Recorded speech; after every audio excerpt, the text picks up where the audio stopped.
A 4.500 metros de altitude, no pico mais alto da província de Yunnan, no sudoeste da China, ergue-se um antigo muro de pedra que, segundo se diz, marca o início da morada do deus guerreiro conhecido como Kavavakarpo.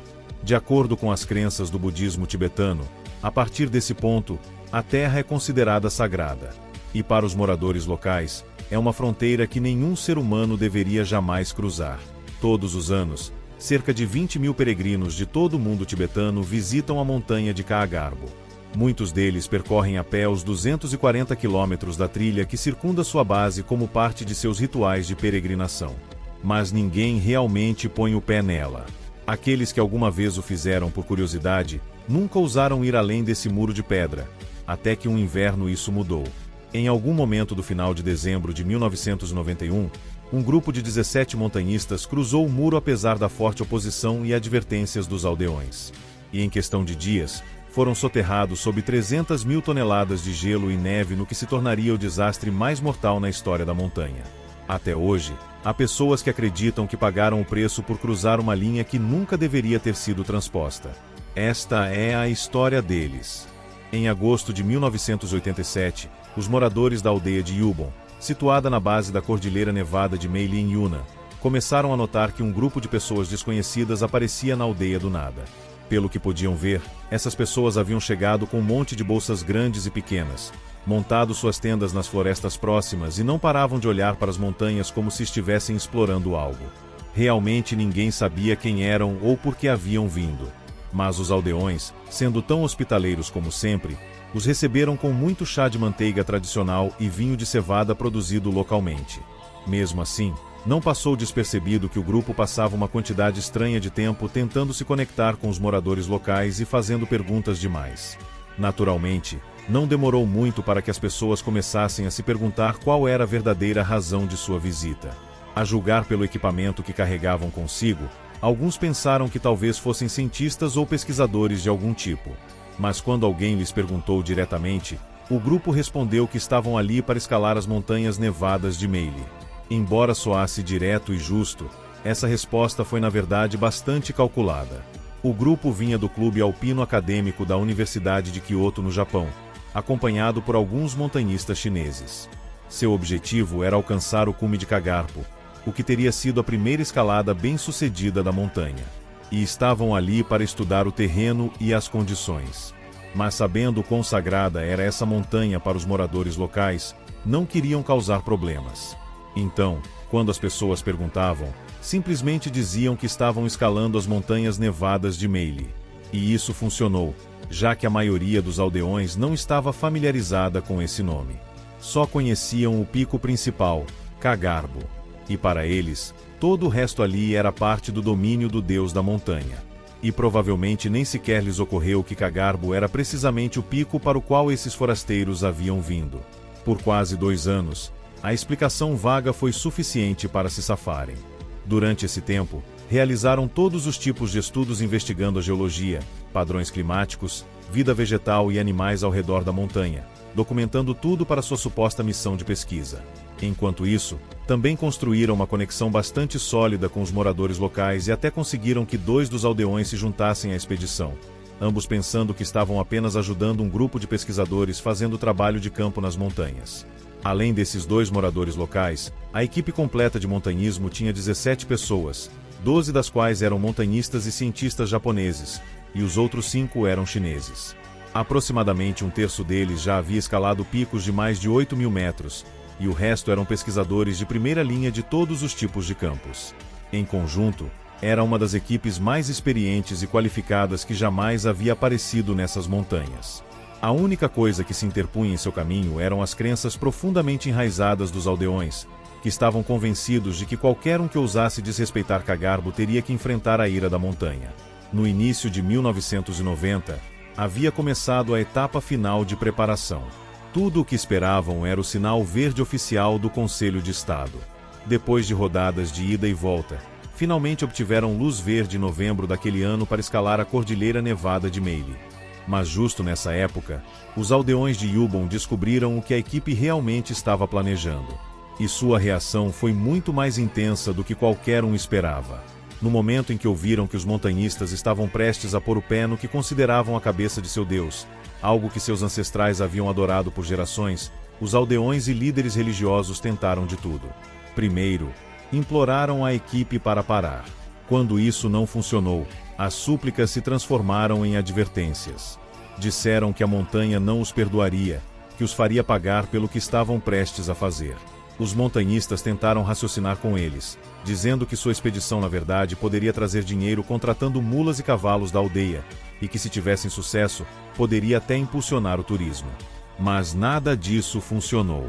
As conversas continuaram girando em círculos, escalando de discussões para argumentos e depois para gritos e maldições completas. No final de novembro, com a permissão em mãos, a equipe realizou uma grande cerimônia de despedida em um templo local bem em frente à montanha, esperando terminar as coisas de maneira respeitosa. Mas o que não sabiam era que do outro lado do vale, quase 20.000 tibetanos haviam se reunido ao pé do Monte Kagarbo, ajoelhando-se, acendendo incenso, orando e pedindo à montanha para punir os intrusos com tudo o que tinha.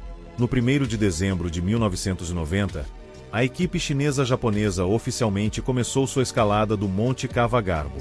Liderando o caminho estava um alpinista veterano de 45 anos, Jiro Eno. Durante os primeiros dias, as coisas foram surpreendentemente tranquilas. Encontraram alguns dos climas mais fáceis que você poderia esperar nessas montanhas cobertas de neve, o que deu à equipe uma boa dose de confiança desde o início.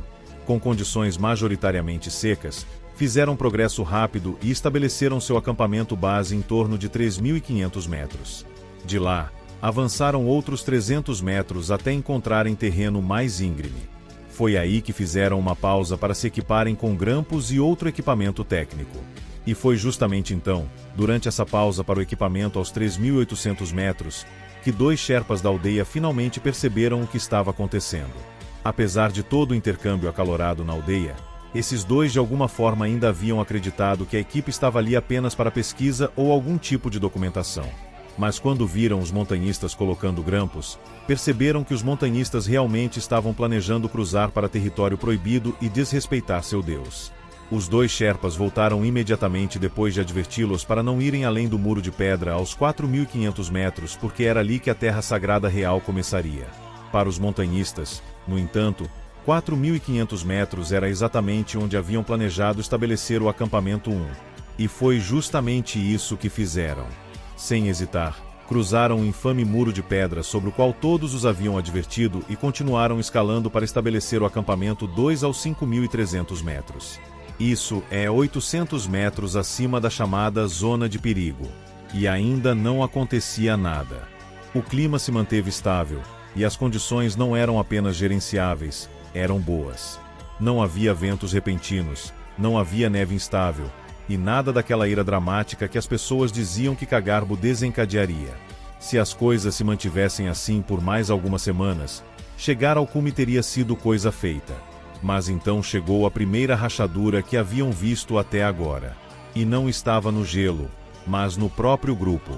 Enquanto descobriam onde estabelecer o acampamento 3, a equipe chinesa sugeriu colocá-lo longe de uma crista massiva que se interpunha entre eles e a rota à frente. Sua ideia era evitar qualquer área propensa a avalanches enquanto subiam. Mas a equipe japonesa pensou que seria melhor construí-lo bem no meio da crista, mais perto do local onde estaria o acampamento 4, para poderem economizar o máximo de energia possível em altitudes mais altas. Enquanto a discussão se tornava mais tensa, o líder da equipe Jiro interveio e pediu a um dos montanhistas para subir um pouco pela crista e verificar a situação no terreno para que pudessem tomar uma decisão baseada nisso.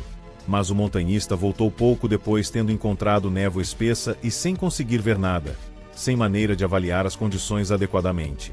Jiro, sendo japonês ele mesmo, acabou ficando do lado da equipe japonesa e o acampamento 3 foi estabelecido bem no meio da zona de avalanches. Essa decisão quase lhes custou tudo. Enquanto transportavam equipamentos em direção ao acampamento 4 por volta de 5.900 metros, o chão começou a tremer de repente. Enormes blocos de neve vieram desabando, formando uma avalanche completa. Por um momento, pareceu que era isso. Mas justo quando a equipe se preparou para o pior, a avalanche parou, apenas algumas centenas de metros antes de seu acampamento, mal os poupando. Alguns deles viram isso como um golpe de sorte ou até uma bênção. Mas o que não entenderam foi que na verdade poderia ter sido um aviso para recuar, que estavam ignorando o tempo todo.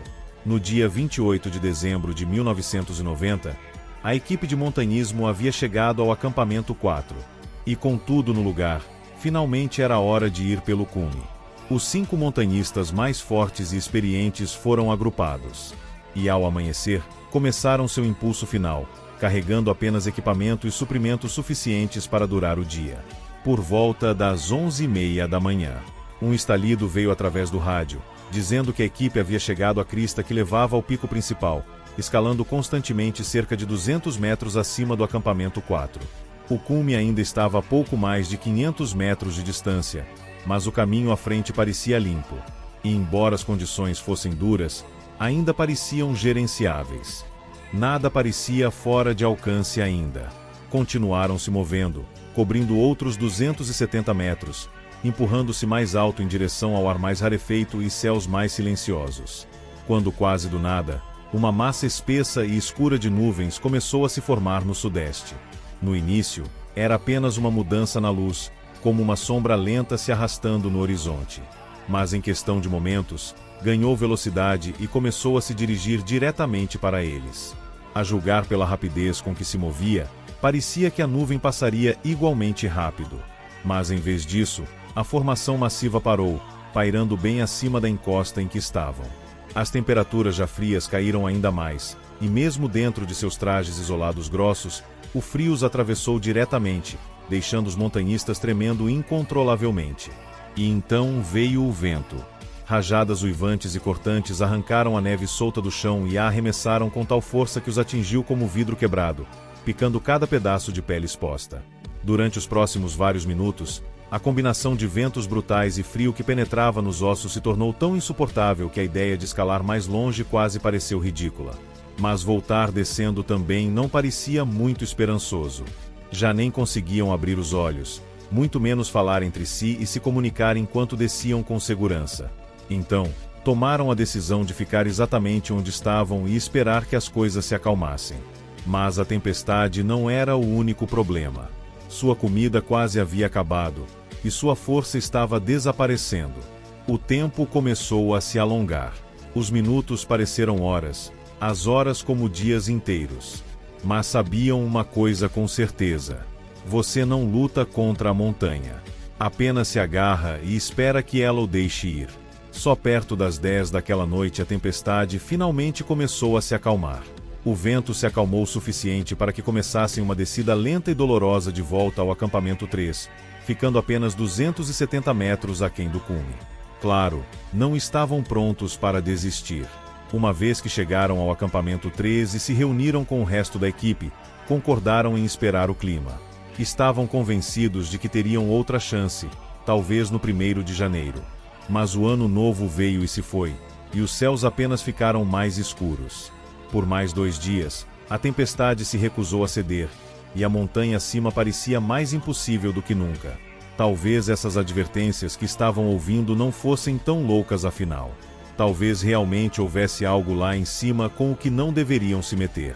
As palavras dos aldeões começaram a se infiltrar em suas conversas cada vez mais. Nesse ponto, no entanto, era tarde demais para questionar se deveriam ter vindo aqui ou não. Tinham que terminar o que haviam começado. Na noite antes de 3 de janeiro de 1991, as condições finalmente pareceram calmas pela primeira vez em dias. A equipe decidiu que a manhã seguinte seria o momento para tentar novamente. Só que desta vez, não se tratava apenas de alcançar o cume.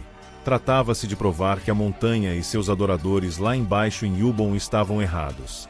Os eventos exatos do dia seguinte permanecem desconhecidos até hoje porque uma severa tempestade de neve atingiu e a equipe de apoio esperando no acampamento base não conseguiu fazer sua viagem usual até o acampamento 2 para contatar os montanhistas.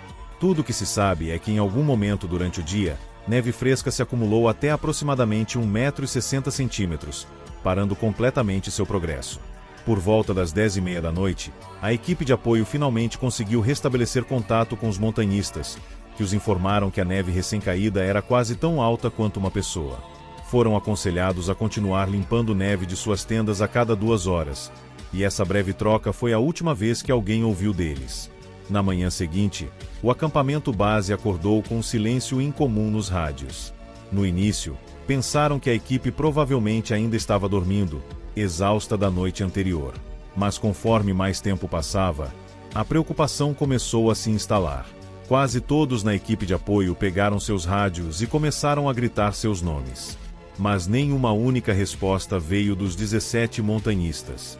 Por volta das 10 da manhã daquele dia, o problema foi relatado ao centro de comando na capital provincial, que concordou em despachar um helicóptero para procurar os montanhistas. Mas devido ao agravamento do clima e à falta de informações claras sobre o terreno, o voo não pôde ser realizado. Aproximadamente 7 dias depois, equipes de resgate da China e da Universidade de Kyoto no Japão chegaram, mas nenhuma delas conseguiu chegar às encostas superiores devido às condições extremas. Um helicóptero conseguiu decolar alguns dias depois e foi capaz de capturar algumas fotos à distância. Não havia sinais dos montanhistas ou de seu paradeiro, mas o que era visível era o resultado de uma avalanche massiva, estimada depois em mais de 300 mil toneladas de neve e gelo, que provavelmente havia selado o destino de todos os 17 montanhistas. Um dos fatos mais perturbadores sobre a expedição foi que mesmo nas tentativas de busca que se seguiram, nenhuma equipe conseguiu chegar às seções mais altas da montanha. Toda vez o clima se tornava agressivo. Como em abril do mesmo ano, um grupo de montanhistas tentou subir, mas teve que voltar depois de encontrar 48 avalanches de uma vez, escapando por pouco com suas vidas. Claro, todo o incidente deixou para trás uma longa lista de perguntas sem resposta. E além das óbvias, como que exatamente aconteceu e onde todas as suas tendas e suprimentos desapareceram, o mistério mais perturbador até hoje é como toda a equipe perdeu contato de uma vez, especialmente quando cada montanhista tinha um walkie-talkie consigo durante toda a expedição. As teorias que se seguiram sobre seu destino geralmente caem em duas categorias. Uma vem dos aldeões e daqueles que seguem as crenças tibetanas, que dizem que os montanhistas foram punidos por desrespeitar o deus Cavacarpo. Para apoiar isso, apontam para o lama local da aldeia de Yubon, que supostamente teve 3 visões enquanto os montanhistas ainda estavam na montanha. Em cada uma, ele os viu cruzando limites de altitude de 4.500 metros, 5.500 metros e depois 6.500 metros, o que depois se revelou preciso, já que a equipe realmente alcançou essas alturas. Construindo sobre isso, o mesmo lama relatou ter notado 17 moscas em sua túnica por volta da época em que os montanhistas perderam contato, o que segundo a crença local era um mau agouro, como um aviso espiritual de que todos os 17 montanhistas estavam condenados por terem cruzado os limites sagrados da montanha. A outra explicação, principalmente da própria comunidade montanhista, é muito mais direta. Acreditam que a equipe perdeu contato simplesmente devido ao clima extremo e que as tendas, suprimentos e muito provavelmente os próprios montanhistas foram enterrados na neve profunda, que haviam relatado pela última vez ser quase tão alta quanto uma pessoa. Ambos os lados tinham seus próprios crentes, e soavam convincentes o suficiente até que 7 anos depois, quando a primeira peça real de evidência sobre o incidente finalmente veio à tona. Em junho de 1998, enquanto pastoreavam seu gado, 3 pastores locais se depararam com o que pareciam ser esqueletos humanos junto com várias ferramentas e peças de equipamento. Quando examinado de perto, revelou-se ser 16 dos 17 montanhistas. Segundo alguns relatórios, entre o equipamento encontrado estava o diário de um montanhista japonês, que incluía notas sobre os dias finais que levaram ao seu fim trágico em 3 de janeiro. O montanhista escreveu que depois que uma forte tempestade de neve atingiu em 1º de janeiro, uma das membros femininas do grupo desenvolveu febre alta e começou a falar estranhamente, dizendo que queria ir para casa enquanto ainda tinham a chance. Então, na noite de 3 de janeiro, logo após o que seria sua troca final de rádio com o acampamento base, névoa espessa e nuvens começaram a se formar ao redor do acampamento, interrompendo seu sinal, o que provavelmente levou à perda completa de contato. Mas a parte mais arrepiante foi uma linha que parecia estar rabiscada em pânico, dizendo: "Eles estão vindo. Estávamos errados. É tarde demais para descer a montanha. Me salva. Não quero morrer." As notas e o diário terminaram ali. Entre as outras descobertas havia um relógio pertencente a um dos montanhistas mortos que parou exatamente a 1h34 da madrugada, provavelmente marcando o momento em que morreram ou encontraram qualquer evento terrível que aconteceu naquela noite. Tão crucial quanto foi essa descoberta, acabou levantando mais perguntas do que respondeu.